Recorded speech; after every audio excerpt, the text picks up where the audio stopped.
नमस्कार विद्यार्थी मित्रांनो आणि पालकांनो, खूप महत्त्वाची बातमी गव्हर्नमेंट कडून तुमच्या सगळ्यांसाठी आलेली आहे। ती बातमी आज कव्हर करणार आहोत आपण आणि कॉलेज लिस्ट मध्ये भरपूर चेंजेस तुम्हाला करावे लागणार आहेत। त्या सगळ्या गोष्टींबद्दल मी आज तुमच्याशी संवाद साधणार आहे, ठीक आहे। पण त्याआधी चॅनलला नक्की सबस्क्राइब करा। लास्ट व्हिडिओचा विनर सचिन आयरे होता, ज्याला 1500 रुपयाचं Amazon व्हाउचर गेलेलं आहे। प्रत्येक व्हिडिओ मधून आपण एक लकी सबस्क्रायबरला पिक करत असतो, त्याला Amazon व्हाउचर जातं। नेक्स्ट व्हिडिओचे तुम्ही असू शकता, ठीक आहे। आणि व्हॉट्सअप ग्रुपला लगेच जॉईन करा। व्हॉट्सअप ग्रुप फुल होऊन जातो, त्याआधी जॉईन करा, ठीक आहे। CAP round, counselling, CET cell कडून काही इंपॉर्टंट आलं, सगळ्या महत्त्वाच्या गोष्टी तिथे शेअर होतात, म्हणून व्हॉट्सअप ग्रुपला लगेच जॉईन करा, ठीक आहे। बघा, जी अनाउन्समेंट झालेली ती या पद्धतीने झालेली की 2025-26 साठी, ठीक आहे, बीई बीटेक व एमबीए अभ्यासक्रमांच्या केंद्रीभूत प्रवेश प्रक्रियेस दिनांक 28 जून 2025 पासून सुरुवात होत आहे, ठीक आहे। म्हणजे तुमचे 28 जून पासून कॅप राऊंडची ऍप्लिकेशन स्टार्ट होणार आहे।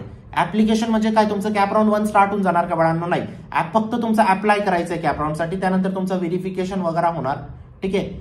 त्यानंतर फर्स्ट वीक ऑफ ऑगस्ट मध्ये, काय म्हणतोय मी, फर्स्ट वीक ऑफ ऑगस्ट मध्ये तुमचा कॅप 1 लागतो।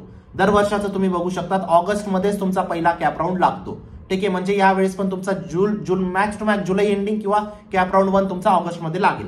गोष्ट समजते, ठीक आहे। म्हणून काही गडबड करायची नाही, आरामात तुम्हाला फॉर्म भरायचा, आरामात व्हेरिफिकेशन तुम्हाला करून घ्यायचं, कारण 1 महिना असतो तुम्हाला व्हेरिफिकेशनसाठी, ठीक आहे। म्हणजे ऍप्लिकेशन आता काही दिवस चालेल, त्यानंतर व्हेरिफिकेशन काही दिवस चालेल, असं म्हणजे पूर्ण 1 महिना जातो त्याच्यामध्ये, ठीक आहे, ठीक आहे। तर जे इच्छुक असेल त्यांनी सगळे कागदपत्र रेडी ठेवायचे आणि त्यांना अप्लाय करायचे 28 जून पासून। आता 28 जूनला तुमचं ऍप्लिकेशन स्टार्ट होणार आहे, म्हणजे 27 जून किंवा 26 जून, म्हणजे आज किंवा उद्यामध्ये तुमचं कंप्लीट शेड्यूल येऊन लागेल की कोणत्या दिवशी तुमचं ऍप्लिकेशन आहे, कोणत्या दिवशी व्हेरिफिकेशन आहे, कोणत्या दिवशी ऑप्शन फॉर्म फिलिंग आहे, म्हणजे कॉलेज लिस्ट अपलोड करायचं, कोणत्या दिवशी तुमचा कॅप 1 लागणार आहे, कोणत्या दिवशी कॅप 2, कॅप 3, स्पॉट केव्हा असणार आहे, सगळं शेड्यूल आज किंवा उद्यामध्ये तुम्हाला येऊन लागेल, ठीक आहे। जसं शेड्यूल येईल लगेच मी त्याच्यावरती पण व्हिडिओ बनवून देईल, ठीक आहे। पण कॉलेज लिस्ट मध्ये यावेळेस खूप सारे चेंजेस झाले आहेत बाळांनो, ठीक आहे। आणि कॉलेज लिस्ट तुमचं कॉलेज ठरवणार आहे आता, ठीक आहे। जे पर्सेंटाइल आले ते आले, आता जर जी कॉलेज लिस्ट तुमची व्यवस्थित राहिली, ते तुमचं जेवढी चांगली कॉलेज लिस्ट तेवढं बेस्ट कॉलेज तुम्हाला भेटेल, या गोष्टीची मी तुम्हाला खात्री देऊ इच्छितो, ठीक आहे। आणि लास्ट इयर असे खूप सारे विद्यार्थी होते ज्यांचे खूप कमी मार्क्स होते, तरी ते कमी मार्क्सने आज चांगल्या कॉलेजेसमध्ये शिकताय का, कॉलेज लिस्ट पर्सनल काउन्सिलर कडून व्यवस्थित बनवून घेतली, ठीक आहे। म्हणून तुम्ही पण ही चूक नका करू। जर तुम्हाला 350 कॉलेजेसची माहिती आहे ना महाराष्ट्राची, तुम्ही स्वतः पण बनवू शकतात कॉलेज लिस्ट, ठीक आहे। जर नसेल तर प्लीज काउन्सिलर कडून बनवून घ्या, ठीक आहे। असे पण खूप सारे विद्यार्थी असतात बाळांनो ज्यांचे 96-97 पर्सेंटाइल होते, तरी ते थर्ड क्लास कॉलेजेसमध्ये शिकताय का, कॉलेज लिस्ट मनमर्जीने बनवायला गेले, मुंबईचे काही कॉलेज टाकून दिले, पुण्याचे काही टाकून दिले, एकही कॉलेज लागलं नाही, ती गोष्ट तुमच्यासोबत नको व्हायला, ठीक आहे। कॉलेज लिस्टचे सगळे रूल्स आपण बघूया। पर्सनल काउन्सिलिंग मध्ये कॉलेज लिस्ट तुमची काउन्सिलर बनवेल, सगळे तुमचे डिटेल्स विचारेल, कॅटेगरी, पर्सेंटाइल, ब्रांच, सिटी, कोणत्या सिटीमध्ये जायचं, कोणत्या ब्रांचमध्ये जायचं, सगळ्या तुमच्या रिक्वायरमेंट घेऊन प्रत्येक कॉलेजमध्ये चेक करेल कुठे तुमचा नंबर लागू शकतो, त्यानुसार तुमची कॉलेज लिस्ट बनेल। 30 कॉलेज लिस्ट तुम्हाला दिली जाईल, 30 कॉलेज लिस्ट तुम्हाला सीईटीला सबमिट करायचे, ठीक आहे। चांगले पर्सेंटाइल असतील, वाईट पर्सेंटाइल असतील, हे फक्त 50% काम आहे, 50% काम अजूनही बाकी, जे म्हणजे कॉलेज लिस्ट बनवणं। योग्य कॉलेज लिस्ट तुम्हाला 100% मी गॅरंटी देतो एक चांगले कॉलेज मिळून देईल। पर्सनल काउन्सिलिंगचे सगळे फीचर्स तुम्ही इथं चेक करू शकता पॉज करून, ठीक आहे। तुम्हाला एक पर्सनल काउन्सिलर सुद्धा भेटेल, तो पूर्ण तुमचे नेक्स्ट 3-4 महिने तुमच्या सोबत असेल, कधी काही डाऊट आला तुम्ही त्यांना कॉल मेसेज करू शकता, ठीक आहे। CUB, विजिटिया, Walchand, PICT, VIT, KGS, Sangvi, थाटोमल ही आपले टॉप टार्गेट कॉलेज असले पाहिजे, जे चांगले पर्सेंटाइल आहेत, तर ठीक आहे। तुमच्या आयुष्याचा प्रश्न आहे, इथं चूक नका करू, इथं एक चूक तुम्हाला खूप मार्क पडू शकते, गोष्ट समजते। लिंक डिस्क्रिप्शन बॉक्स मध्ये टाकलेली, न्यूटर्न ऍप डाउनलोड करून तुम्ही पर्सनल काउन्सिलिंग मध्ये एनरोल करू शकता। आता कॉलेज लिस्ट मध्ये जे चेंजेस झाले ते बघा। भरपूर विद्यार्थ्यांना हेच नाही माहित राहत की कॉलेज लिस्ट वर्क कशी करते, ठीक आहे। फॉर एक्झाम्पल मी तुम्हाला खूप सोप्या भाषेत ही गोष्ट समजवतोय। समजा तुम्ही कॉलेज लिस्ट मध्ये सीईटी सेल तुम्हाला मॅक्स 300 चॉईस टाकायचं ऑप्शन देतं, ठीक आहे। 300 चॉईस टाकून तुम्हाला खूप चांगलं कॉलेज भेटून जातं असं नाही, मिनिमम 50 कॉलेजेस टाकले पाहिजे, मला असं वाटतं। मॅक्झिमम 100च्या आसपास कॉलेजेस गेले पाहिजे, 70-80-100च्या आसपास। आता ऑप्शन सांगतोय, कॉलेजेसनी ऑप्शन्स, म्हणजे आता सीओईपीचं सीएस हे एक ऑप्शन झालं, सीओईपीचं आयटी हे एक ऑप्शन झालं, सीओईपीचं ईएनटीसी हे एक ऑप्शन झालं। ऑप्शन किती झाले? 3 झाले, पण कॉलेज किती झालं? एकच झालं। गोष्ट समजते, ऑप्शन आणि कॉलेज वेगवेगळी गोष्ट आहे। चला, आता तुम्ही जी कॉलेज लिस्ट अपलोड करणार, फॉर एक्झाम्पल मी असं कन्सिडर करतो की तुम्ही पर्सनल काउन्सिलर कडून नाही बनवलेली, ठीक आहे, तुम्ही स्वतः बनवली। फॉर एक्झाम्पल 50 कॉलेजेस तुम्ही टाकले, 50 किंवा 100 कॉलेजेस तुम्ही टाकले, 1 पासून तर 50 पर्यंत फॉर एक्झाम्पल, ठीक आहे। आता कॉलेज लिस्ट वर्क कसे करतं, जर तुम्हाला हे 37 नंबरचं कॉलेज आहे फॉर एक्झाम्पल, हे 37 नंबरचं कॉलेज तुम्हाला पहिल्या राऊंडला लागलं आता भरपूर विद्यार्थ्यांचा प्रश्न काय असतो, सर दुसऱ्या राऊंडला नवीन कॉलेज लिस्ट आम्ही बनवू का, नवीन आम्हाला टाकावी लागेल का? नाही बाळांनो, सेकंड राऊंडला तुम्हाला नवीन कॉलेज लिस्ट टाकावी नाही लागत. जे तुम्हाला 37 नंबरचं कॉलेज भेटलं ना, आता सेकंड राऊंडला काय होतं, सीईटी सेल ही खालचे सगळे कॉलेजेस काढून टाकेल. 1 ते 36 1 to 36 मध्ये तुम्हाला चेक करतं काही लागतंय का तुम्हाला कोणतंही कॉलेज.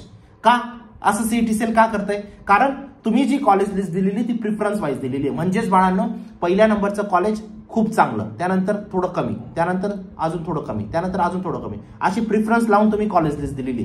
जर तुम्हाला 37 नंबरचं कॉलेज लागतंय म्हणजे सीईटी सेल काय कन्सिडर करेल, आपोआप वरचे कॉलेजेस चांगले आहेत म्हणून सीईटी सेल वरचे कॉलेजेस चेक करेल. कोणी असं असेल का की 50 नंबरचं कॉलेज त्याला घ्यायचं असेल 37 ला लागून, पण एखादा वेळाच असेल त्याला म्हणजे पाहिजे असेल, ठीक आहे, मग सीईटी सेल काय करते 1 to 36 मध्ये चेक करते. कारण 37 नंबरचं कॉलेज 36 पेक्षा थोडं कमी चांगलं आहे. गोष्ट समजते?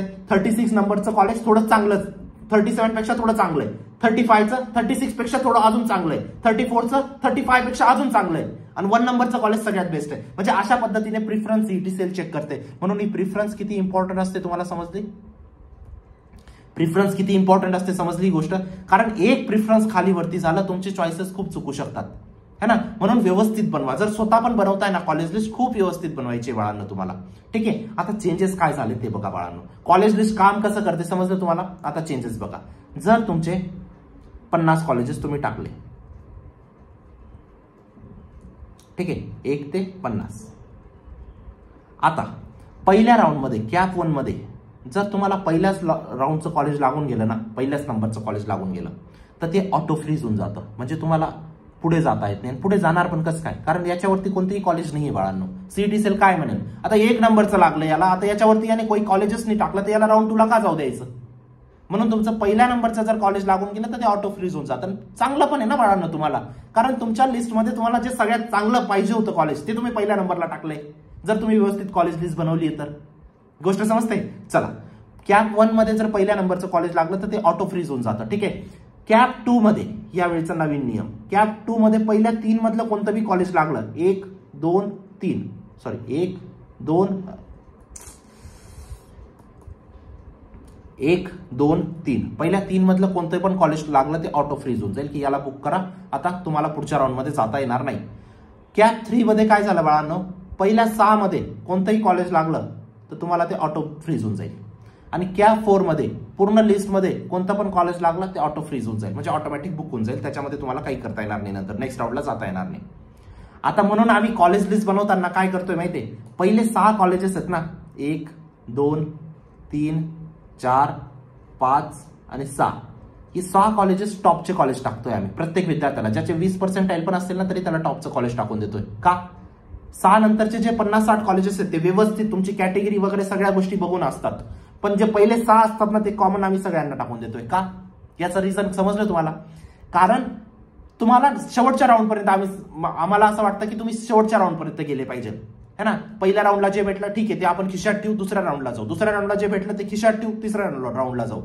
जर तुम्हाला पहिल्याच राऊंड मध्ये ऑटो फ्रीज होऊन गेलं मग तिथं तुम्हाला चान्सेस नाही राहत नेक्स्ट राऊंड मध्ये जाण्यासाठी. म्हणून पहिले 6 कॉलेजेस तुम्हाला ड्रीम कॉलेज टाकून द्या. COEP, VJTI, Walchand, PICT, VIT, KJ Saumya, तुम्हाला जे वाटले, जे तुमचे ड्रीम असेल ते तुम्ही टाकू शकतात. किंवा आम्ही कॉलेज लिस्ट मध्ये पण सजेस्ट करतोय की हे 6 तुम्ही टाकू शकतात. तुमच्या मनमर्जीने टाका 6 कॉलेजेस, किती पर्सेंटाइल असतील तरी. पण 6 नंतरची जी लिस्ट आहे ती जी पर्सनल काउन्सिलरने दिली तीच लिस्ट टाकायची. बाळांना तुम्हाला ऑगस्ट मध्ये कॉलेज लिस्ट अपलोड करायची. अजून आतापासून पर्सनल काउन्सिलरला सांगू नका की मला आत्ताच द्या आत्ताच द्या. काही गडबडीत योग्य लिस्ट बनणार नाही, थोडासा टाइम द्या आम्हाला, है ना, व्यवस्थित लिस्ट बनवू. चला, तर कॉलेज लिस्टचे चेंजेस तुम्हाला समजले बाळांनो. कॉलेज लिस्ट वर्क कसं काय करतं समजलं. कॅप राऊंड केव्हापासून सुरू होणार आहे समजलं, ठीक आहे. कॅप राऊंड 1 केव्हापासून सुरू होईल समजलं, ऑगस्ट मध्ये, ठीक आहे. तर छोट्याशा व्हिडिओ माध्यमातून मला या सगळ्या गोष्टी सांगायच्या होत्या तुम्हाला, ठीक आहे. ज्या विद्यार्थ्यांनी अजून पण पर्सनल काउन्सिलिंग मध्ये रजिस्टर केलं नसेल ते आत्ताही करू शकतात, ठीक आहे. कमी मार्क्स जरी असले तरी एक चांगल्या कॉलेजमध्ये तुम्ही जाऊ शकतात बाळांनो, जर तुमची कॉलेज लिस्ट व्यवस्थित राहिली तर. असं कधीच नाही म्हणणार की 30 मार्क्सला सीओईपी भेटून जाईल, नाही, पॉसिबलच नाही. पण 30 मार्क्सनुसार जर तुम्हाला 50 कॉलेजेस लागत असतील महाराष्ट्राचे, त्याच्या 1 नंबरचं कॉलेज भेटेल, या गोष्टीची मी तुम्हाला खात्री देऊ इच्छितो बाळांनो, ठीक आहे. तुम्हाला आता कॉलेज सिलेक्शन करताना तुमचं प्लेसमेंट आणि ब्रांच हे दोघं गोष्टी तुम्हाला खूप व्यवस्थित बघायच्या आहेत, ठीक आहे. आहे. आयुष्याचा प्रश्न इथं चूक नका करू. काही अडचण असेल तुम्ही या व्हॉट्सअप नंबरवर टाकू शकतात. कॉल नका करू, कॉल रिसिव्ह नाही होणार. ठीक आहे, मी तुम्हाला स्पष्ट भाषेत सांगतोय बाळांनो, कारण 1000 कॉल येतात. 1000 कॉलसाठी किती टीम्स ठेवू मी कॉल रिसिव्ह करायला बाळांनो. आणि मला खूप असं नाही की मला खूप मोठा बिझनेस करायचा आहे, खूप मला हे करायचं आहे, 50 लोकांची टीम हायर करायची नाही. मला तसं नाही करायचं बाळांनो. लिमिटेड विद्यार्थ्यांपर्यंत, गरजू विद्यार्थ्यांपर्यंत मला पोहोचायचंय, त्यांना मला व्यवस्थित मदत करायची. म्हणून काही अडचण असेल व्हॉट्सअप करून ठेवा. 24 तासात तुम्हाला रिप्लाय येऊनच लागतो व्हॉट्सअपवरती, माझ्या व्हॉट्सअपवरून. ठीक आहे. पर्सनल काउन्सिलर असतील तर तुम्हाला व्यवस्थित गाईड करतील. कॉल वगैरे त्यांना तुम्ही करू शकतात. ठीक आहे. चांगले पर्सेंटाईल, वाईट पर्सेंटाईल, एक चांगलं कॉलेज भेटू शकतं. थोडं स्वतःमध्ये थोडा कॉन्फिडन्स ठेवा. काउन्सिलर सगळ्या तुमच्या डिटेल विचारेल. ही बॅचला तुम्हाला गरजू विद्यार्थ्यांपर्यंत पोहोचवायचं, ही पण तुमची रिस्पॉन्सिबिलिटी आहे बाळांनो. ठीक आहे. व्हॉट्सअप ग्रुपला जॉईन करा. भेटूया नंतरच्या व्हिडिओमध्ये. तोपर्यंत चॅनलला सबस्क्राईब करून ठेवा. तोपर्यंत बाय, टेक केअर, थँक्यू.